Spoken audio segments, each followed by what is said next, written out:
everybody. Christian Bradley. My voice went there at the beginning of this time. And we're back for another live streaming video. I don't know what's wrong with my voice today. something's not holding up. My my broadcast voice isn't working today. We're going to be talking about getting a mesh ready to sculpt or go into sculpt mode in Blender. And we have been jumping around into a lot of different softwares lately, but today is all about Blender, and most specifically about the process of getting the mesh prepared so when we go into sculpting mode everything will work. Now I think how this will work, because this particular subject isn't going to take a real long time to cover, is I'll go over the prep, I guess we'll call it, for sculpting mode, and then I'll probably do a little bit of sculpting once I get over to sculpting mode. We've got our lizard dude here ready to go. Now he is all low poly. I'll switch over real quick. Well, we'll do that in a second. But he is low poly, and he is in need of some sculpting prep. So give me a second here to get my software lined up, and I hope my Wacom tablet is plugged in. We're going to need that. And let's check all of our frame rates real quick. All right. It looks pretty good.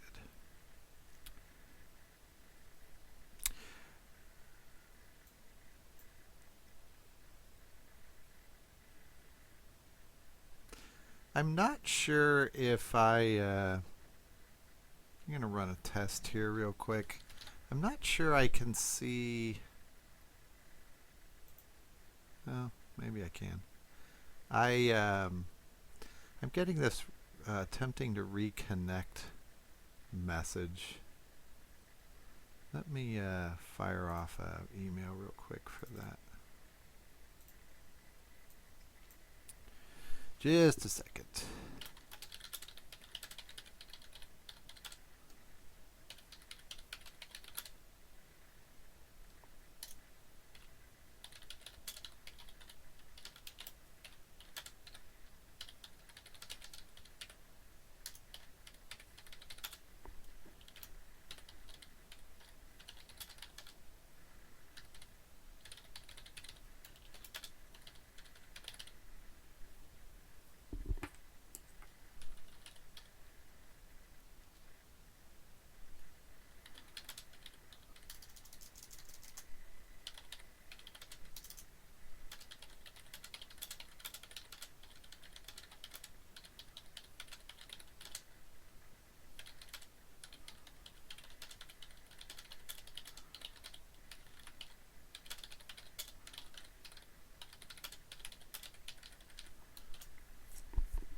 Give me another second here. I'm getting a error message, and I don't know if you all can see it or if it's an issue, so I'm double checking with our crack crew of IT professionals so that they can at least see it.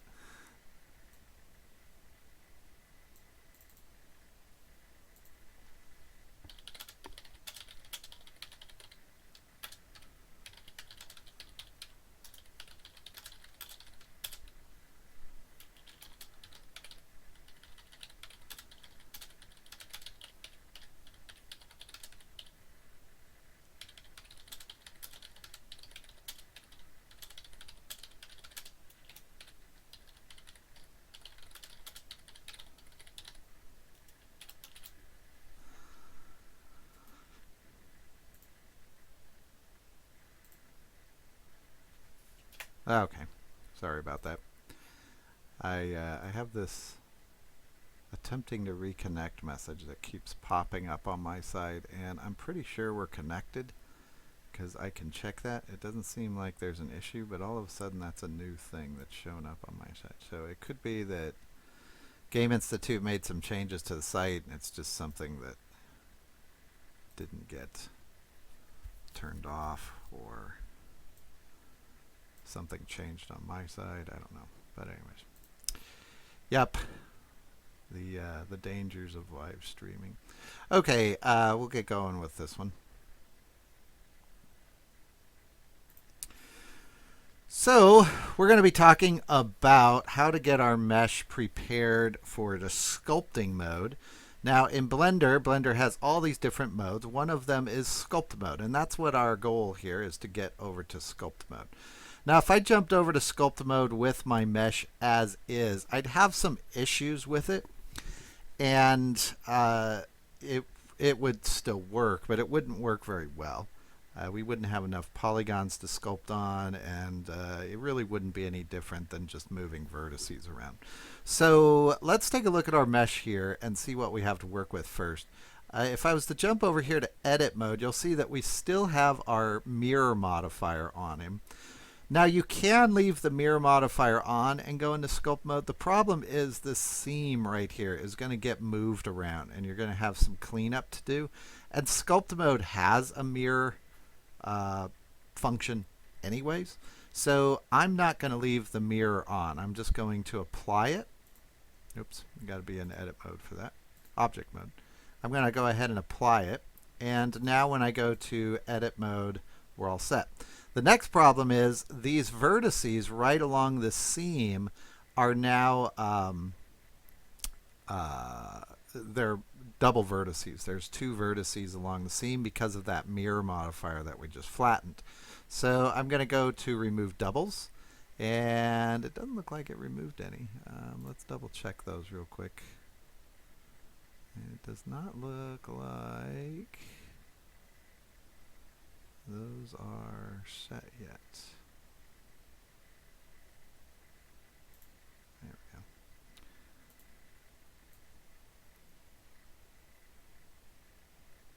go. Okay, well, they look like they're working fine. So, all right. Well, I would suggest removing the doubles anyways. Now, next step on our guy here is he has some different objects. He's got his teeth and his eyes. Now, I can keep those separate, and I'm going to keep them separate because I want to be able to wrap the mesh around his teeth and his eyes. Plus, I don't think I'm going to be adding any sculptural details to his teeth and eyes anyway. So I'm going to leave those separate. You can, at this point, join them. So you would select both the objects and hit join. Also, we always want to check and make sure that we have our transform so we can apply rotation and scale to this guy. And I'm going to do that real quick to all my objects because I am not sure. I don't remember what I did to them, to tell you the truth. So I'm going to grab all of them. And I probably already did this in an earlier video, but we'll do that.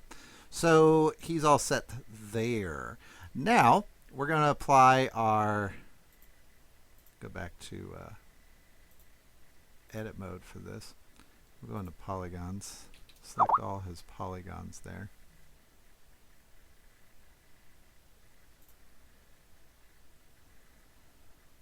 Sorry, I paused things. I'm getting messages from Game Institute. They're telling me what's going on.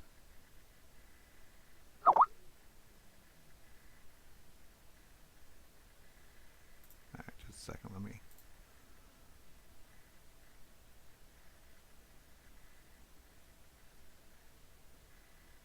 Give me a second. I'm getting messages from Joe here. He's trying to fix this problem that we've got.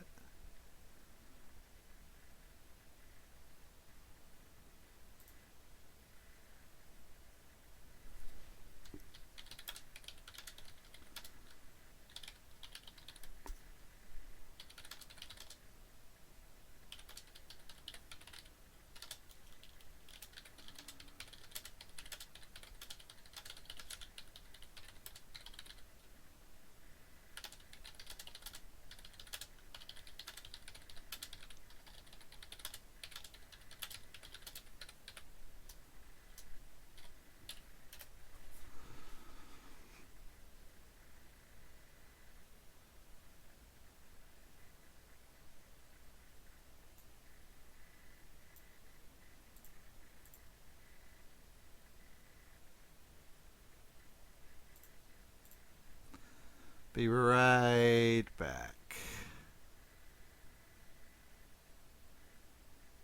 Okay, we'll give this a try. All right, so the next thing that we want to do is add our smoothing. Now, that's only if you want smoothing, but I do in this case, and most of the time we do with models like this. I'm going to go back to object mode for that, and I'm just going to hit smooth for that. And you'll see there's a little bit of a seam right there. That will go away. That's actually just because of our mirror modifier that was there. All right. And now I think we're okay. We are all set. So next, we're going to add a modifier. And it's a multi-resolution modifier that we're going to add to this. That looks pretty good. And I'm going to go ahead and subdivide my mesh. And you'll start to see lots of polygons being added. So you can see subdivide is grayed out when I'm in edit mode. So you'll have to be in object mode for that. And I'm going to subdivide it a lot. Now you'll stop seeing changes in the mesh after about 1 or 2 subdivisions. That doesn't mean it's not adding a lot of polygons. So you need to take a look up here under faces and make sure you don't go crazy with it, because you'll crash your machine at some point. So that's 1,000,002 polygons it looks like. And you can see not much is changing here. Now if we change the well, we can change it so we can see that. I'm not going to right now, I guess, because I want to get over to sculpt mode. But we do have a lot of polygons in him right now. So he's got all of his setup here ready to go. And I'm going to go ahead and jump over to sculpt mode now. And our interface is going to change. His colors usually change a little bit. And we are over in sculpt mode. Let's take a look here and see if we can sculpt. Yep, it looks like we can sculpt on him. Okay, and I'm going to get my Wacom tablet set up now. I'll be right back in just a second. Okay, let me test my Wacom tablet because I'm not sure it's going to hold up. We have had much better luck with my very bothersome Wacom tablet. The famous Wacom tablet that never seems to work. We have had a lot better luck with this since I switched over to the new Adobe products and the new version of Blender. So let's see what we got. Looks like it's working. Can we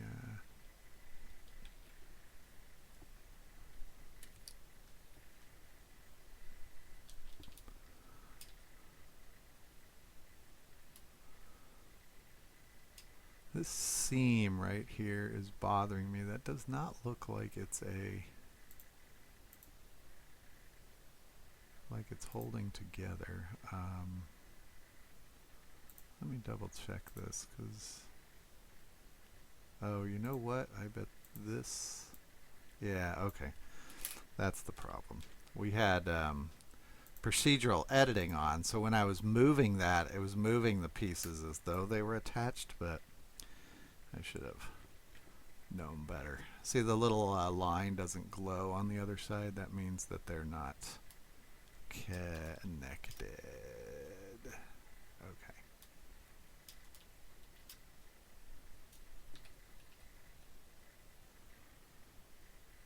So let's connect them.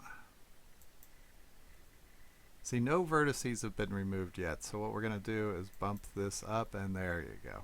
I only needed to bump it up a little bit, and you'll see just a crazy amount of vertices got removed. Yeah, I think that's the closer one.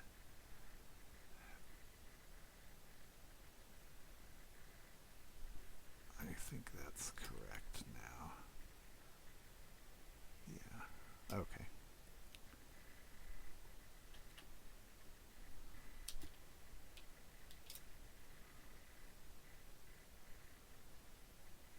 Yeah, I think that's gonna work a little bit better. Now when we go back to sculpt mode, yeah, that seam is gone. Okay. All right, so we're getting ready to sculpt on this guy.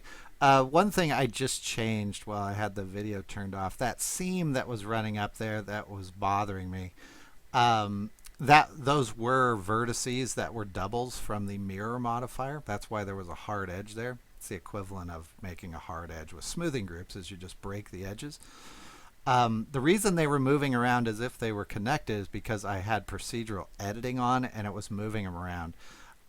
So I went back in and merged all the vertices, and so now that seam is gone. So make sure all your vertices are merged first. Otherwise, when you sculpt on it, it's going to slide around on an open seam, and it's just going to be a pain to correct later. So you want to make sure all your vertices are done. Also, I did mention it before, but remove any n-gons or triangulate at least any n-gons that you might have in your mesh. Not everything has to be quads, but quads will behave much better in sculpting than triangles. Remember, when you subdivide a quad, it subdivides it once horizontal, once vertical, and it's nice and neat. When you subdivide a triangle, it takes one triangle and splits it into 3 parts instead of 4, and so you start to get this kind of shattered glass structure in your mesh. You don't want that. All right, at this point I can go ahead and sculpt on my mesh. There are a few settings that we care about. The first one, well, obviously your brush, and we're probably going to be using clay strips here quite a bit just to lay down some detail. Here is your strength and your size settings. Remember, you can use F on the keyboard to set those settings interactively. Also, there's symmetry, and this shows up in newer versions of Blender. At this point, it probably should be in your version of Blender, but it showed up about a year ago. And we only want to be mirroring, at least in my model, on the X. So you can mirror on more than one axis. But I'm going to mirror on the X, and so that means anything that I do on one side is going to transfer to the other side, which for characters is usually what we want, but you can always just turn that off by clicking that button. So that should get us set up to at least start with. I'm going to go ahead and start sculpting, and I'll be back in a second. All right. Let me get my Wacom's tablet set up. We've seen this many times before, but is this the setting I want? I think I want that one. That will allow me, yeah, that allows me to move this guy around in 3D space. One last setting I forgot about before I start sculpting. I'm using a Wacom tablet. Now, if you're just going to use a mouse for this, it's going to be a little clumsy, but it'll work. You don't really need to change anything if you're just going to use a mouse. If you're going to use a Wacom tablet, I would suggest going to User Preferences and click this Emulate 3 button mouse. You can turn it on, you can turn it off when you're done. And now when I hold down Alt, I can move this guy around with my Wacom tablet. Now, if you don't have a Wacom tablet, don't worry about that step. But otherwise, it's kind of a pain to work on it because you have to keep flip-flopping between your mouse and your Wacom tablet. All right, let's get this guy some details here. I'm going to use clay strips for this. I just like to use clay strips to start with. He's got a lot of issues here with his mesh. Not the least of it is his very insignificant lizard butt that he's got going here.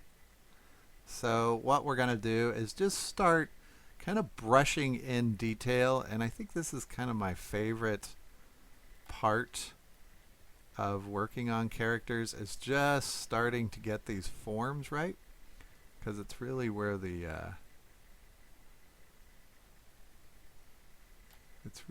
character starts to show up in these guys.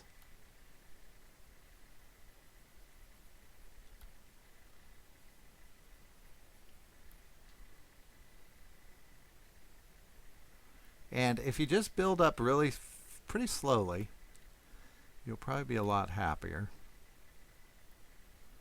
I mean, it is sculpting, so you can remove detail pretty easily.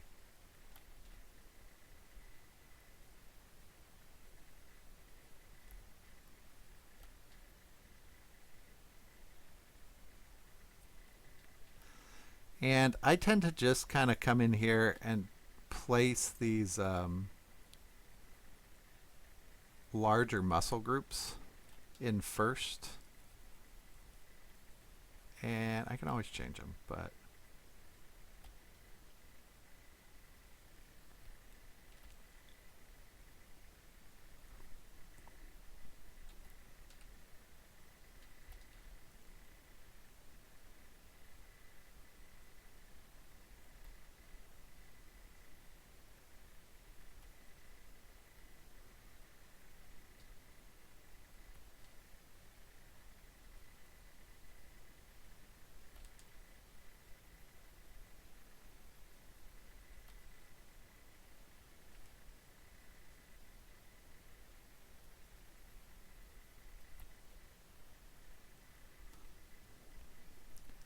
obviously we can change our brush size whenever we need to here.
You can see just kind of just lay down the larger muscle groups. So it's kind of, well, it's like real clay, not kind of.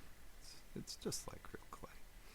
And I'm not too concerned about small details yet. So he's going to be really rough. I do want to get his character in at this point. So at this point I've been kind of playing around with the structure a little bit. A few things you want to be concerned with at this stage. I want to get his character really set up. So in this case, I want him to have this super thick neck and shoulders. You can see I'm spending a lot of time here on his shoulders, and trying to get him kind of that big, beefy look. And not too concerned about small details yet.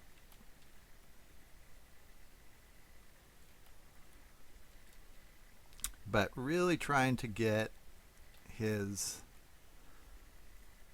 silhouette and form down like his character. Kind of, yeah, that's looking a little better. And I want him to have kind of that big lizard puffy backside, kind of like iguanas have that great big kind of ridge, kind of bony structures all over their head, and that's what we're after.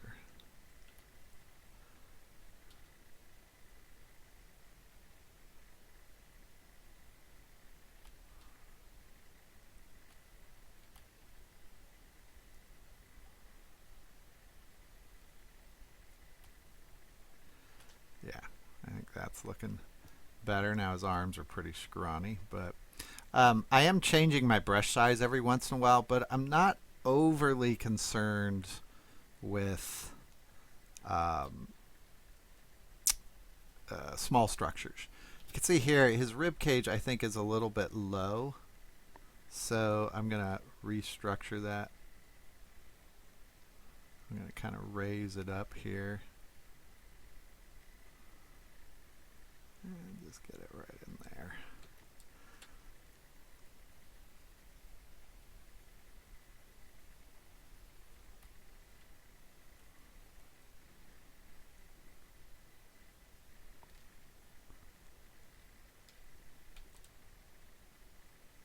Control will push the mesh inward, and I'm holding down Shift, and that will smooth or polish the mesh. I shouldn't use polish, that's a different brush, different name. But that will relax the mesh is really what it's doing, so that it works a little better.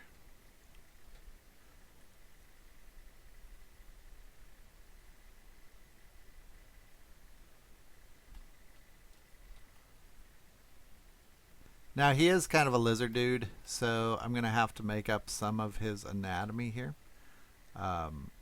He's not going to be really perfectly humanoid.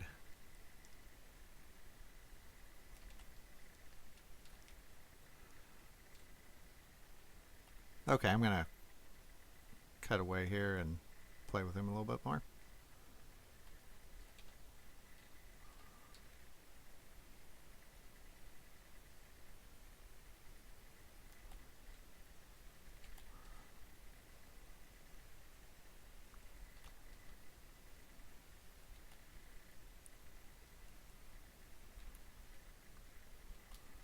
I've mentioned it before, but Blender really has fantastic sculpting tools. As far as comparison to Max or Maya, I really think that's the biggest strength of Blender. And constantly when I'm making decisions about what program to use in, say, a curriculum, or what training series to do with 3D, that's really a consideration, because if you have to go from Max or Maya into ZBrush or Mudbox, I mean, you certainly can. Those are good programs, especially ZBrush is probably even better than what we're looking at here in Blender. But they're not included in the program, and this one's totally free. I mean, if you think about that, it's a huge benefit. I mean, I don't really have any reason to sell Blender over any other program, but I just think that's a giant benefit to Blender that tends to get overlooked even in their own marketing. They don't they really don't focus on it very much.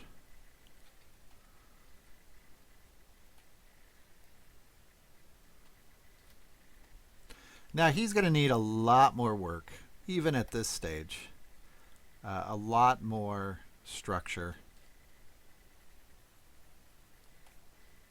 And that's usually how these go. This stage usually lasts for a while, so we're not going to get too much farther here today.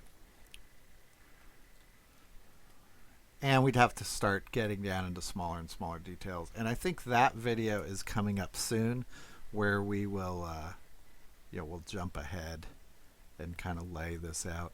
Right now I'm not liking, see where his arms come down right here?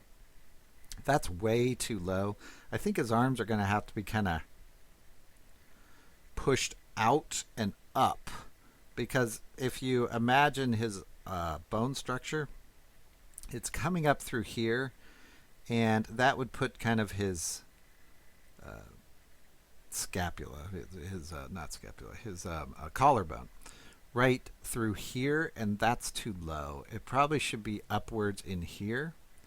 And you can see how things aren't going to really match up. Like this expanse here is too big. So I will have to kind of go in and use some tools and kind of re-engineer his arms a little bit. I'm not crazy about this positioning of his arms. I like this part a lot. I just need his arms up. He looks like he wouldn't be able to move his arms very well. So you can see here I've already started modeling him, and I'm not crazy about the position of his arms here. They're going to have to change. His arms look very, very droopy. But just in a few quick minutes, I've started laying down his anatomy. We're sculpting at this point. And I would continue with this clay strip sculpting for a while to really nail down the big forms. And then we'll go in with some more precise brushes and really really add some detail to him. But stay on that, either the clay brush or the default brush, and just keep adding those forms for a while until you get your creature looking the way that you want. A few other points. If you aren't using a Wacom tablet to do 3D sculpting with, you certainly can get away with that, but I would definitely try to get a hold of one, even if it's an older version that you get off of eBay or something. I think you'll be a lot happier. Sculpting with the mouse just isn't what this process was really made for. It just doesn't work very well, and it's way too much clicking back and forth to set the pressure with the mouse. So our creature here, we're going to put him away. We'll revisit him in a little bit once we start in with the details. And that is going to do it for today. I will see everyone later. Bye bye.